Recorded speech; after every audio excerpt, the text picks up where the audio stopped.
तो अब से पहले वाली क्लासेस में हम यहाँ तक पहुँच चुके थे। अगर कभी भी बेटा आपके एग्जाम में आ जाए क्या पार्टिकल, ये कलर बिल्कुल भी अच्छा नहीं है, विजिबल नहीं है, let's take the white colour. अगर कभी भी पार्टिकल इन 1D बॉक्स की बात चल रही है, राइट, तो आप लोगों को दो बात ध्यान रखनी है। जिसकी लेंथ 0 to L है उसका वेव फंक्शन किस तरीके से लिखा जाएगा, इसको डायरेक्ट याद रखना। ये जो आगे लिखा हुआ है कांस्टेंट, ये नॉर्मलाइजेशन कांस्टेंट है। इसके बारे में हम आगे और डिटेल में बात करेंगे भी। मैंने बताया था वेव फंक्शन को नॉर्मलाइज करने के लिए हमने क्या स्टेप्स लिए थे, तो जो आगे आता है सॉल्व होके वो नॉर्मलाइजेशन कांस्टेंट होता है, जिसको डिटेल में भी हम पढ़ेंगे। नॉर्मलाइजेशन को भी बहुत डिटेल में पढ़ना, ठीक है। ई इज, इसको ई एन लिखना चाहिए। nth लेवल पे क्या एनर्जी होगी। अब यहाँ से आपको ये समझना है, सबसे पहले मैं एनर्जी को लेके चलता हूँ, उसके बाद मैं वेव फंक्शन लेके चलूंगा। तो देखो, अगर आप यहाँ ई की वैल्यू, ई एन है ना, फर्स्ट लेवल की एनर्जी निकालें। फर्स्ट लेवल एन की वैल्यू मिनिमम 0 तो हो ही नहीं सकती, 1 हो सकती है। तो अगर एन की वैल्यू 1 पुट करेंगे, आपके पास जो एनर्जी आएगी वही h²/8 ml²। तो आप ये बात भी तो समझ सकते हैं कि क्योंकि एन की सबसे छोटी वैल्यू 1 ही हो सकती है, तो ये वो है जो मिनिमम एनर्जी पॉसिबल है। Minimum energy of particle in one box, particle in 1D box. तो हर पॉइंट को आपको समझना है, ठीक है, क्योंकि आगे की क्वांटम उतनी ही ज़्यादा समझने में डिफिकल्ट होती जाएगी। अगर आप शुरू में समझेंगे नहीं तो फिर बाद में आपको लगेगा ये क्यों हो रहा है। तो आपसे एग्जाम में क्वेश्चन क्या हो सकता है, particle in A 1D box की मिनिमम एनर्जी क्या हो सकती है। तो मिनिमम एनर्जी 0 नहीं है, वो h²/8 ml² है। न्यूमेरिकली क्वेश्चन होंगे तो वो आपको लेंथ ऑफ अ बॉक्स दे सकता है कि this is the length of the box. अब आप लोगों को क्या फाइंड आउट करना है, मिनिमम एनर्जी। इसी को हम ये भी कह सकते हैं, जो मिनिमम एनर्जी होती है 0 केल्विन पर, उसी को हम 0 पॉइंट एनर्जी भी कहते हैं। तो पूछने का एक तरीका और हो सकता है, particle in A 1D box के लिए 0 पॉइंट एनर्जी क्या होगी। तो आप लोग जानते हैं h²/8 ml²। इस टाइप के न्यूमेरिकल्स भी आपके एग्जाम में काफी सारे बन सकते हैं। बात समझ आ गई, बोलो। अच्छा, अब अगर हम बात करें, एन की वैल्यू 2 पुट कर देते हैं। तो एन की वैल्यू अगर हमने 2 पुट कर दी तो क्या बन गया, ये 2² n² क्या हो गया 4h²/8 ml²। यही बना, बोलो भाई। ऐसे ही अगर हम ई की वैल्यू, एन की वैल्यू 3 पुट कर दें, that will be equals to 9h²/8 ml²। तो यहाँ से एक बहुत इंटरेस्टिंग रिजल्ट आप लोगों के पास आया है, जिसको मैं आप लोगों को जरूर दिखाना चाहूंगा और आप लोगों के साथ डिस्कस भी करना चाहूंगा। वो रिजल्ट क्या कह रहा है, देखो, मान लो ये है E1, ये है E2, E3 के लिए एनर्जी है, ऐसे E4 के लिए होगी। तो हमें क्या ऑब्जर्व करना है कि जब आपने n की वैल्यू 1 पुट की तो जो एनर्जी है वो आई h², ये h है, अपॉन 8 ml², राइट। जब आपने n की वैल्यू 2 पुट की तो जो एनर्जी आई वो क्या हुई, 4h²/8 ml²। ध्यान से समझना, n की वैल्यू 3 पे 9h²/8 ml² है, ये h है, इनको ऐसे कर देते, ठीक, ये h है, n नहीं है। और n इक्वल टू 4 को देख लेते हैं, 4 का हो गया 16h²/8 ml², राइट। ये तो आप देख रहे हो कि कोई भी रैंडम एनर्जी की वैल्यू उस पार्टिकल की नहीं हो सकती। यानी कि हम नॉर्मली अगर सोचें, मैं आपको कह रहा हूँ कि अगर मैं गाड़ी चलाता हूँ तो मैं गाड़ी किसी भी स्पीड पे चला सकता हूँ, 10, 11, 12 किलोमीटर पर आवर, 13, 15, 20। लेकिन अगर मैं आपसे कहूँ कि माइक्रोस्कोपिक वर्ल्ड में ये चेंजेस हो जाएंगे कि कोई भी इंसान किसी भी स्पीड पे गाड़ी नहीं चला सकता है, वो पर्टिकुलर स्पीड पे ही चला सकता है। या तो 10 चला सकता है, या 20, या 30, या 40। तो आप लोग कहेंगे ये क्या अजीब बात है। हाँ, यही क्वांटम के कुछ नए रिजल्ट्स हैं जो मैथमेटिकली मैं आपको प्रूव करता हुआ चल रहा हूँ कि हमने देखा कि n की कुछ भी वैल्यू तो पॉसिबल है ही नहीं। n की वैल्यू क्या हो सकती है, 1, 2, 3, 4, यही हो रही, तभी सारी कंडीशन सेटिस्फाई हो रही थी। बोलो भाई, इसका मतलब ये है जब n की 1, 2, 3, 4 वैल्यू ही पॉसिबल है तो एनर्जी की भी कुछ फिक्स वैल्यू ही पॉसिबल है। और अगर किसी चीज की कुछ फिक्स वैल्यू ही पॉसिबल हो सकती है तो हम कह सकते हैं कि वो चीज जो है वो क्वांटाइज्ड होती है। क्वांटाइज्ड को मैं आप लोगों को पहले भी समझा चुका हूँ। इसका मतलब ये चीज इस चीज को प्रूव कर रही है कि जो पार्टिकल इन 1D बॉक्स है उसकी एनर्जी क्वांटाइज्ड है, उसकी कोई भी रैंडम वैल्यू नहीं हो सकती है, कुछ पर्टिकुलर वैल्यूज ही वो ले सकता है। क्लियर हो रही है बात? अब अगर मैं आपसे कहूँ, देखो ध्यान से, कि दो एनर्जी लेवल के बीच का जो गैप है डेल्टा ई, उसको आप कैसे निकालेंगे? तो सीधी सी बात है, H square upon 8ml square जो क्या है वो तो कॉमन है। तो मैं एक जनरल टर्म निकाल के आपको दे रहा हूँ, 2n+1 H square upon 8ml square. ये कोई भी दो एनर्जी लेवल के बीच का गैप हो सकता है। जैसे कि मैं प्रूव कर देता हूँ। आप कहेंगे सर इन दोनों के बीच का जो गैप है वो क्या है? तो आप जानते हैं अगर H square upon 8ml square common ले लिया जाए तो आपके पास क्या आएगा? 3। 4 माइनस 1 ही तो हुआ, इसके आगे 1 ही तो है। 3h square upon 8ml square, यही हुआ। तो यहाँ पे अगर मैं आपसे कहूँ कि 1 और 2 के बीच का गैप कितना है, तो आपको n की वैल्यू क्या पुट करनी है? 1 पुट करनी है, यानी कि लोअर वाले n को पुट करना होता है। तो इस पॉइंट को इसलिए मैंने हाईलाइट किया है, n जो होगा वो लोअर एनर्जी लेवल की वैल्यू है। मैं क्या अपने पॉइंट को क्लियर करने में समर्थ हूँ? नहीं हूँ तो एक बार फिर से देख लो। अगर मैं कहता हूँ 2 और 3 के बीच का गैप कितना है, तो मैं 2 से 3 पूछ रहा हूँ, तो 2 की वैल्यू, आप n की वैल्यू क्या रखेंगे? 2 पुट करेंगे तो आंसर आएगा 2n+1 is 5, 5h square upon 8ml square. Clear हो गई बात? तो जब भी पेपर में क्वेश्चन होगा 6th से 7th particle in 1D box, length भी ध्यान रखना, लेंथ बदल देते हैं एग्जामिनर, और लेंथ बदलेंगे तो क्या चेंजेस होंगे वो हम करके देखने वाले हैं। तो जब भी 6 से 7th में पूछूंगा तो आप n की वैल्यू 7 रखेंगे कि 6 रखेंगे, तो याद रखना लोअर वाले को पुट करेंगे तो आपका सही आंसर आएगा। एक बार और ट्राई कर लेते हैं फाइनली। अगर एग्जामिनर कहे particle 1D box 0 to L length, third से फोर्थ एनर्जी लेवल जो है उसके बीच का एनर्जी गैप क्या होगा, तो थर्ड लोअर वाले n की वैल्यू पुट करेंगे तो वो हो गया 2+3, 2 into 3 6+1 7h square upon 8ml square. और आप साथ साथ ये भी समझते जा रहे हैं जो एनर्जी गैप है एक तरीके से बढ़ता जा रहा है, इसलिए मैंने बनाया भी ऐसा, ये इससे बड़ा, इससे ज्यादा और इससे ज्यादा है। ये मैथमेटिकल प्रूफ है इन चीज की कि एनर्जी गैप जो है क्या होता जा रहा है? बढ़ता जा रहा है। इसके अलावा आपको ये बात ध्यान रखनी है कि जो एनर्जी गैप है इनवर्सली प्रोपोर्शनल है मास के, राइट? तो आप ये बात भी समझ सकते हैं कि जैसे जैसे मास बढ़ेगा तो ये जो एनर्जी का गैप है वो क्या होता जाएगा? कम होता चला जाएगा। और अगर मास बहुत ज्यादा हो जाएगा तो पॉसिबल है कि एनर्जी के बीच कोई गैप रहे ही नहीं। और अगर एनर्जी लेवल्स के बीच में कोई गैप नहीं है, इसका मतलब ये है कि कोई भी एनर्जी रेंडमली कोई पार्टिकल ले सकता है, यानी कि मास बढ़ने का मतलब है हम एक बड़े मैक्रोस्कोपिक वर्ल्ड में आ गए हैं। तो यही बात है कि जब मैक्रोस्कोपिक वर्ल्ड में होते हैं पार्टिकल की कुछ भी एनर्जी हो सकती है, लेकिन जब हम माइक्रोस्कोपिक वर्ल्ड में आते हैं तो वो कुछ भी वैल्यू नहीं ले सकता है, वो कुछ पर्टिकुलर वैल्यू ही एनर्जी की ले सकता है, जो मैंने आप लोगों को बता दिया है। यहाँ से बहुत सारे क्वेश्चन आपके एग्जाम में आएंगे। आप लोगों को कुछ नहीं करना है, सिर्फ क्लास में साथ साथ रहना है। सारे प्रीवियस ईयर के क्वेश्चन मैं आप लोगों को करा दूंगा, और आने वाले ईयर में किस टाइप के क्वेश्चन होंगे उसका भी हमें अच्छा खासा आइडिया लग जाएगा। तो एनर्जी के बारे में फिलहाल सफिशिएंट बातें हमने सीख ली है। ये किसके लिए थी? पार्टिकल इन 1D बॉक्स के लिए। अब हम सीखेंगे जो वेव फंक्शन है हमारे पास, ठीक है, क्योंकि उसको भी देखना है हमें। जो वेव फंक्शन गिवन था x equals to √2/L sine, इतनी बार लिखेंगे कि अपने आप ही याद हो जाए, n/x/L।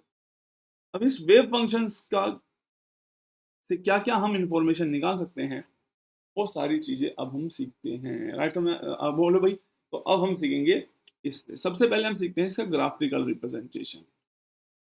ग्राफिकल रिप्रेजेंटेशन से हमें क्या क्या नॉलेज होगी, देखना सारे एग्जाम के क्वेश्चन अगर आप बातों को समझ रहे हैं ना तो बहुत डायरेक्टली आप सीधा आंसर बता देंगे पेपर में क्या होने वाला है। तो चलिए आगे बढ़ते हैं। तो बेटा सबसे पहले हम सीखते हैं, अगर हम ग्राउंड स्टेट की बात करें या n=1, यहाँ से आप क्वांटम के मैथमेटिकल पार्ट को केमिस्ट्री के पार्ट से धीरे धीरे जोड़ने लगेंगे। n=1 का मतलब क्या हुआ आप समझेंगे, सर n=1 को हम ग्राउंड स्टेट कह सकते हैं, राइट? क्योंकि इससे नीचे तो वैल्यू पॉसिबल नहीं। तो हमें देखना है ग्राउंड स्टेट में जो हमारा पार्टिकल है उसको, उसका जो वेव फंक्शन है उसको ड्रॉ करना है। तो ड्रॉ करना किस तरीके से वेव फंक्शन को ड्रॉ कर सकते हैं? सबसे पहले मैंने क्या कर लिया बेटा, मान लीजिए ये हमारा पार्टिकल है in the 1D box, length यहाँ पर 0 है, यहाँ पे क्या है? L है। अब वेव फंक्शन जो है हमारा वो क्या बन गया है, √2/L साइन n पाई x/L, राइट। और क्योंकि आपने n की वैल्यू क्या पुट कर दी है, 1 पुट कर दी है, तो अब आप इसको डायरेक्ट लिख सकते हैं कि हमारा जो वेव फंक्शन है √2/L साइन पाई x/L के बराबर है। हम ये बात जानते हैं कि जब x की वैल्यू 0 होगी तब भी वेव फंक्शन 0 होगा, और x की वैल्यू L होगी तब भी वेव फंक्शन क्या होगा, 0 होगा। यानी शुरू में भी 0 है, एंड में भी 0। अब दूसरी चीज, जब भी आपको ड्रॉ करना हो तो सबसे पहले आप एक काम करेंगे, आप ये देखेंगे कि नोड्स कितनी है। नोड्स आप लोग अच्छे से जानते हैं, नोड्स हम किसको कहते हैं, जहां पर हमारा वेव फंक्शन जो है क्या हो जाता है, 0। और नोड्स निकालने का तरीका आप पहले जानते हैं, नंबर ऑफ नोड्स कितनी होती है, n-1। क्लियर है। अगर नंबर ऑफ नोड्स किसी भी nth स्टेट की पूछी हो तो n-1 आएंगी, तो आप लोगों को इससे पता लग जाएगा कि वेव फंक्शन 0 से L जाते वक्त बीच में या कहीं भी किसी भी पोजीशन पे 0 होगा। अब हमें ये देखना है कि वो 0 कहाँ होगा, ठीक है, तभी हम उसको ड्रॉ कर पाएंगे। तो 0 हम जानते हैं, देखो L तो 0 है नहीं, और रूट ये वाला फैक्टर तो 0 होगा नहीं कभी भी। तो जो फैक्टर 0 हो रहा है वो कौन सा है, साइन पाई x/L। तो हमें ये देखना है कि साइन पाई x/L जो है वो 0 कब होता है। तो हम जानते हैं, साइन के ग्राफ को एक बार आप लोग अच्छे से देख लीजिए, मैं एक बार फिर से आप लोगों को दिखा देता हूँ, क्योंकि इसकी अब हमें जरूरत पड़ने वाली है। जिन जिन चीज़ों की जरूरत अच्छे से पड़ेगी उनको हमें डिटेल में पढ़ लेना चाहिए। तो साइन का जो कर्व बना रहा हूँ बेटा, मैं देख लीजिए आप लोग, कुछ इस तरीके से होता है, राइट। ठीक है, कर दिया मैंने, चलो अच्छा बना भी नहीं था, दोबारा बनाएंगे। क्लियर, ये है साइन 0। साइन की मैक्सिमम वैल्यू जो पॉसिबल है वो +1 है, और जो मिनिमम वैल्यू पॉसिबल है वो -1 है। चाहे कुछ भी पुट कर लेना, +1 से बड़ी वैल्यू नहीं आएगी, -1 से छोटी वैल्यू नहीं आएगी। π/2 पे मैक्सिमम है, पाई पे 0, देन 3π/2, देन 2π। वैसे पाई पाई π/2 नेक्स्ट हो जाएगा, 2π प्लस π/2 ऐड करते चले जाओ, कितना हो जाएगा, विच इज 5π/2। फिर π/2 में ऐड कर दो, कितना हो जाएगा, ये 3π। तो आप देख रहे हो कि साइन जो है कहाँ कहाँ पे 0 होता है, पाई पे, 2π पे, 3π पे, 4π पे, राइट। मैक्सिमम कहाँ होगा, π/2, 5π/2, और मिनिमम कहाँ होगा, 3π/2, यहाँ आएगा 7π/2।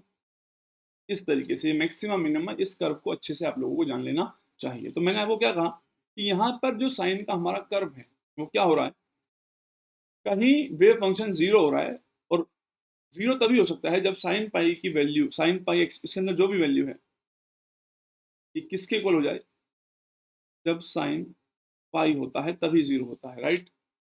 ऐसे तो आप कह सकते हैं सर 2π पे भी होगा, वो भी रख के देख सकते हैं, 3π भी रख के देख सकते हैं। सबसे पहले तो छोटी वैल्यू पुट करें पाई, तो इसका मतलब ये हो गया कि pi x/L is equals to पाई के इक्वल होगा। और आप ये कह सकते हैं कि पाई से पाई कैंसिल हो जाएगा, x इक्वल्स टू L। तो इसने आपको क्या बता दिया, फिर से वही रिजल्ट आप लोगों को दे दिया है कि L पे 0 हो सकता है, राइट। ये तो हमें पता ही था पहले से ही, क्योंकि मैंने आपको बता दिया भाई ये बाउंड्री कंडीशंस है। तो इसको फाइंड आउट नहीं करना था, हमें फाइंड आउट क्या करना है, क्योंकि साइन का कर्व इस तरीके से चलता है, मैक्सिमा मिनिमा, मैक्सिमा मिनिमा, इस तरीके से, और नोड आती रहती है। तो हमें ये देखना है कि 0 पर वेव फंक्शन 0 है, L पे 0 है, तो कहीं ना कहीं तो मैक्सिमा आया होगा। तो मैक्सिमा की पोजीशन निकालनी है, तो एक्चुअल में हमें वर्क किस चीज पे करना है, हमें ये देखना है हमारा वेव फंक्शन की मैक्सिमम वैल्यू कब आ रही होगी। कब आ रही होगी, तो जब हम साइन पाई x/L, साइन की फर्स्ट टाइम मैक्सिमम वैल्यू किस पे आती है, π/2 पे आती है। तो आप इसको साइन π/2 पुट करके देखिए, राइट। तो अब इसका मतलब क्या होगा कि pi x/L is now equals to π/2, और x की वैल्यू हो गई L/2। इसका मतलब जब x जो है, ये x ही तो है, 0 से लेके जा रहा है, जब L/2 पर पहुंचोगे तब तुम्हारा वेव फंक्शन एक मैक्सिमा अचीव करता हुआ मिलेगा। तो इससे आप लोगों को वेव फंक्शन का एक आइडिया मिल गया, क्या कि सर हमारा वेव फंक्शन ना, मैं समझ गया इस तरीके से है कुछ, this is the possible curve. ये है, आपने वेव फंक्शन को ड्रॉ कर लिया है, particle in A 1D box. Clear है। दूसरी बात, अब अगर मैं आप लोगों से कहूँ कि प्रोबेबिलिटी क्या होती थी, तो आप जानते हैं जो प्रोबेबिलिटी है, मैं एक बार इसको दोनों को एक दूसरे कंपैरिजन में बनाऊंगा ताकि किसी को कोई दिक्कत ना हो। देखो ये वाला पोर्शन हम ले लेते हैं यहाँ से,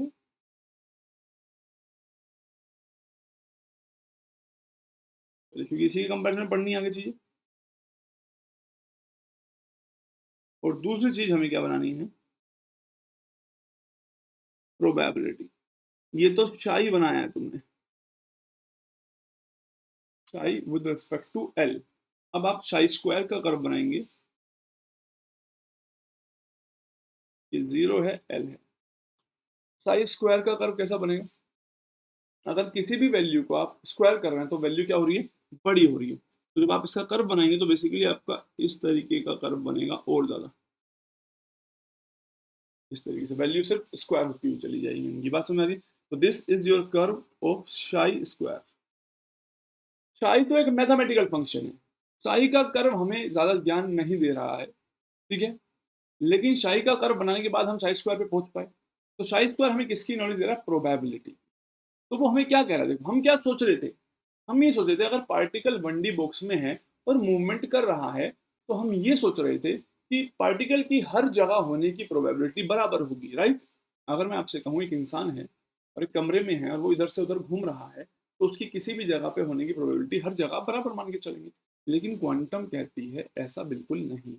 तो जैसे कि आप देख पा रहे हैं कि प्रोबेबिलिटी जो है L/2 पे उस पार्टिकल के होने की सबसे ज्यादा है।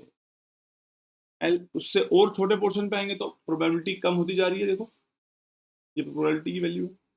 अगर L/2 से ज्यादा जाओगे तो भी प्रोबेबिलिटी उसके पाए जाने की क्या होती जा रही है, कम होती जा रही है। तो ये सारे रिजल्ट हमारे लिए बहुत ज्यादा मैटर करेंगे।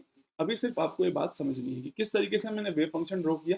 वेव फंक्शन ड्रॉ करने के बाद मैंने किस तरीके से साई स्क्वायर का कर्व बनाया और पार्टिकल के प्रोबेबिलिटी की बात की। पेपर में क्वेश्चन आ सकते हैं कि पार्टिकल 1D बॉक्स है, उसका वेव फंक्शन देके पूछेंगे कहाँ पे प्रोबेबिलिटी मैक्सिमम है। तो आप लोग मैथमेटिक्स करके सोल्व करेंगे। मैं भी आपको सिखाऊंगा मैथमेटिक्स से कैसे जाते हैं। लेकिन मैं कह रहा हूँ कि जब हम बातों को समझ सकते हैं तो वहां मैथमेटिक्स अवॉइड की जा सकती है। तो एक एक करके समझाऊंगा। चलिए अगले स्टेप को एक बार फिर से रिपीट करिए, ताकि फिर मैं आपको एक शॉर्ट ट्रिक समझा दूंगा कि कैसे आपको पेपर में आंसर करना होगा।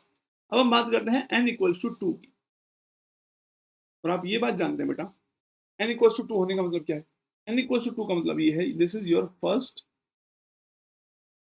Excited state.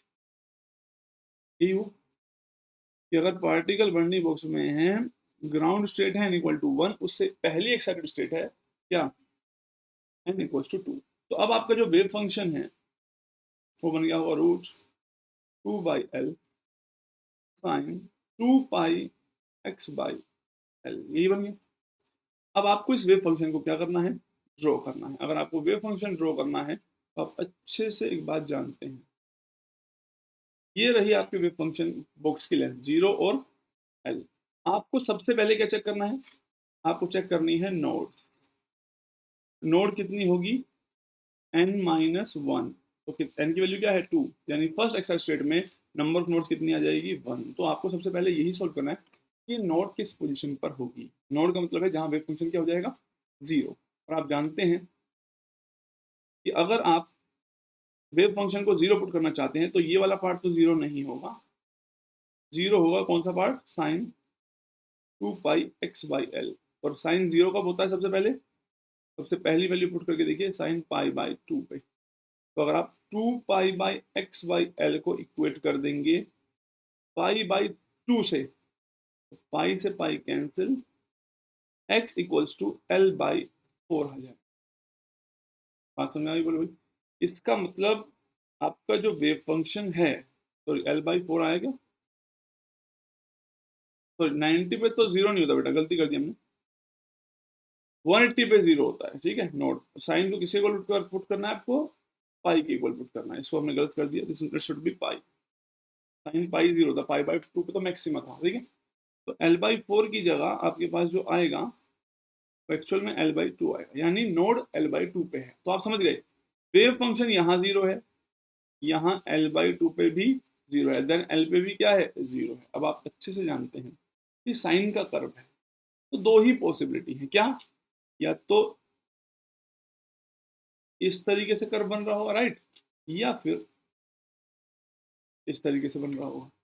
वैसे तो सोचने लायक कुछ भी नहीं है, साइन का कर्व हमेशा जब जीरो से चलता है तो इसी तरीके से चलता है, राइट। देखो बिल्कुल ऐसे चलेगा हमेशा, जीरो से जब भी चलाओगे इसी तरीके से आगे बढ़ेगा। फिर भी मैं तो मैथमेटिकली प्रूव कर रहा हूँ, अदरवाइज कोई सोचने की बात ही नहीं। मैं कंफर्म कैसे कर रहा हूँ, आप लोगों को मैं कंफर्म करके दिखा देता हूँ कि मैं ये वाली जो बात कर रहा हूँ ये सही क्यों है। तो आप ये देखिए कि आपका जो वेव फंक्शन है, सॉरी क्या कर दी मैंने, वेव फंक्शन मैक्सिमा कहाँ हो रहा है, मैक्सिमम कहाँ है इस बार। अब जानते हैं कि शाई मैक्स जो है कब होता है, जब साइन की वैल्यू जो हमारे पास 2 पाई x/l है, इसके इक्वल होगा साइन पाई/2, राइट। तो आप यहां से x को सोल्व करेंगे तो आएगा l/4।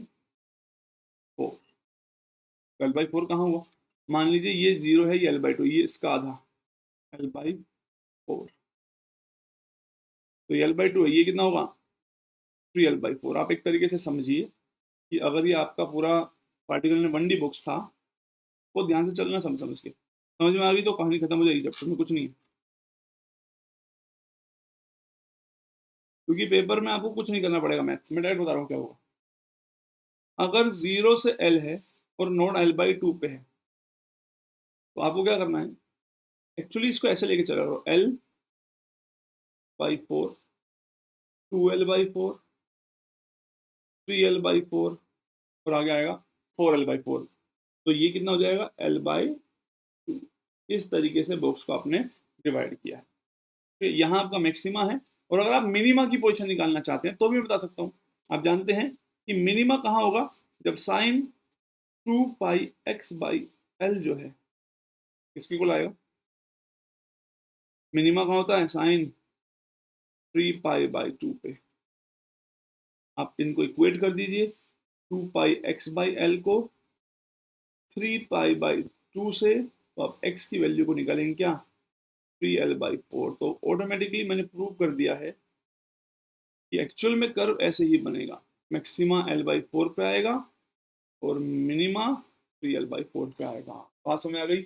तो वैसे भी मैंने क्या बताया था, साइन का कर्व है, जीरो से इसी तरीके से आगे बढ़ता हुआ चलने वाला है। क्लियर है। अच्छा अब देखो, अगर हम प्रोबेबिलिटी की बात करें कि प्रोबेबिलिटी का कर्व कैसा बनेगा, तो प्रोबेबिलिटी का कर्व कैसे बनेगा, तो हमें स्क्वायर, इसी ग्राफ का स्क्वायर करना है। तो इस तरीके से हो जाएगा l/2, जीरो का स्क्वायर तो जीरो बनेगा ना, जो नेगेटिव है उसका स्क्वायर भी क्या आ जाएगा, पॉजिटिव आ जाएगा।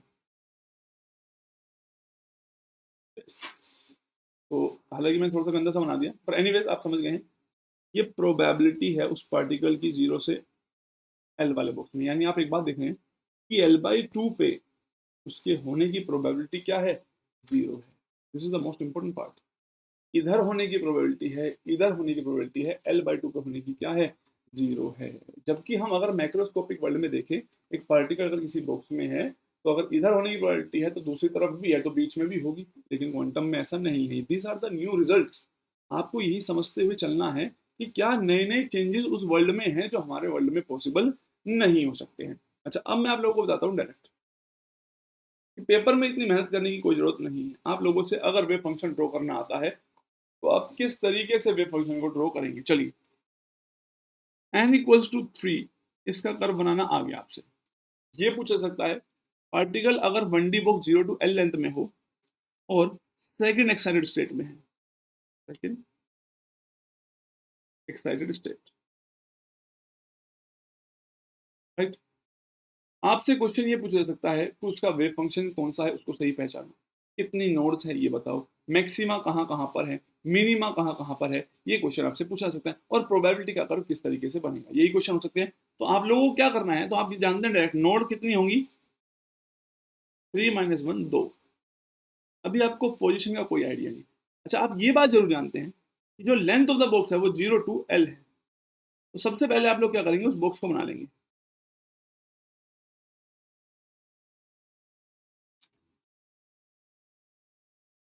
चलिए कोई नहीं।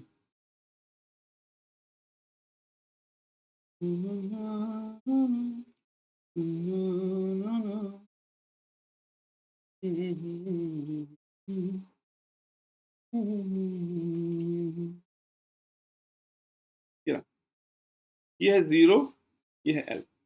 आपको क्या कर लेना है, n की वैल्यू क्या है 3, तो जो जिस n की वैल्यू बात चल रही है उस बॉक्स को 2n पार्ट में डिवाइड कर लेना। 2n मतलब 6 पार्ट में।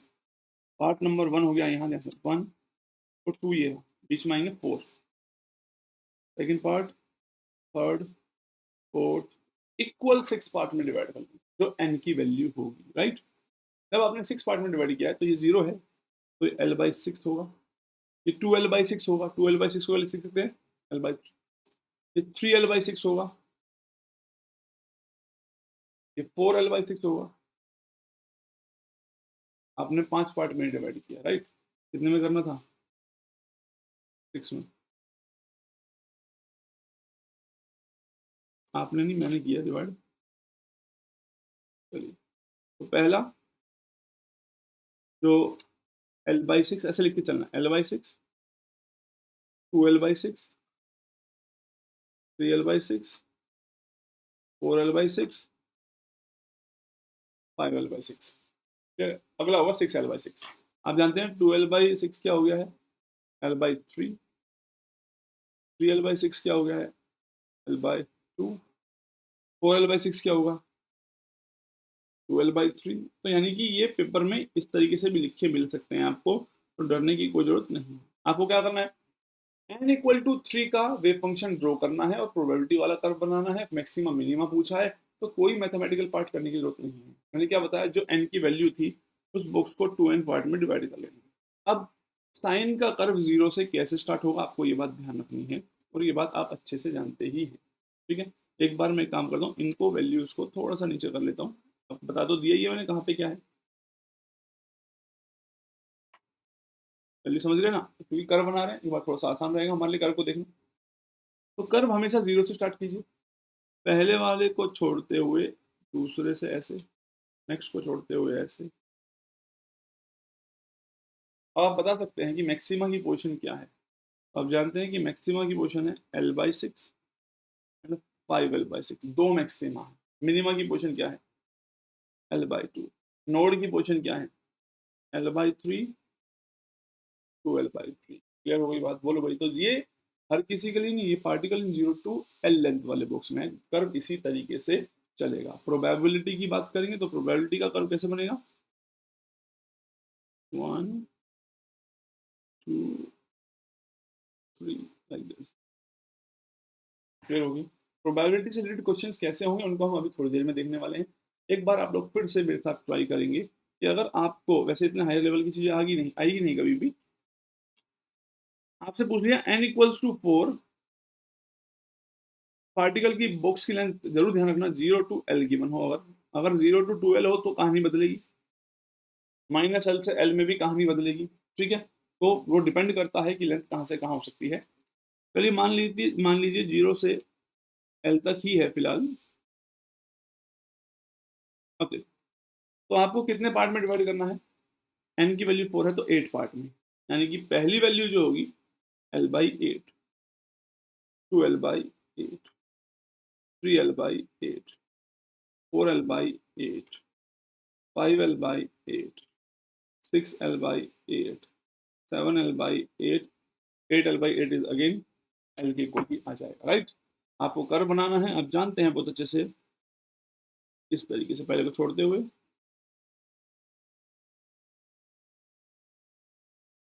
प्रोबेबिलिटी का कर्व करना है, इन सब का स्क्वायर कर देना।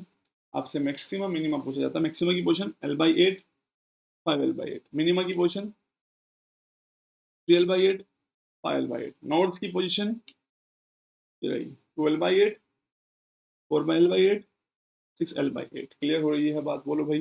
तो इस तरीके से पेपर में आपसे जो भी पूछा हो आप उसका आंसर दे सकते हैं। तो मैंने आप लोगों को क्या सिखा दिया है, अगर पार्टिकल 1D बॉक्स में है 0 to L लेंथ में, तो क्या आप उसका वेव फंक्शन बता सकते हैं।